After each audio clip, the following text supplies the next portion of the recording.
तर हाय सर्वांना, तुम्ही कशा आहे? तुमचं जेवण झालं का? तुम्ही आत्ता मला कुठून पाहत आहे? म्हणजेच की माझी रील तुमच्यापर्यंत आली आहे. तुम्ही कोणत्या सिटीमधून आहे ते पण नक्कीच सांगा.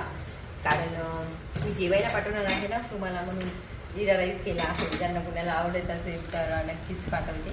बघा इकडे, आणि मला पोळ्या बनवायच्या आहेत.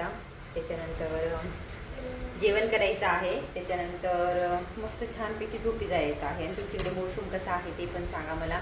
आमच्याकडे परभणीला, म्हणजे मी परभणीला राहते. आमच्या परभणीला खूप म्हणजे वादळ चालू होतं. शक्यतो पाऊस पडणार होता, पण ते हवेनी पूर्ण आबाळ धुवून घेऊन गेलं सोबत. माहीत नाही कुठं नेऊन त्याला बरशिलं, माहीत नाही. पाऊस पडला असता तर छान झालं असतं, थोडंसं वातावरण थंड झालं असतं. पण सोडा, काही प्रॉब्लेम नाही. असं पण हा पाऊस अवकाळी असतो, नाही पडलेलाच चांगला. ते शांततेत पडत नाही, ते काहीतरी धुवून येतो. आमच्याकडे काही शेती नाही.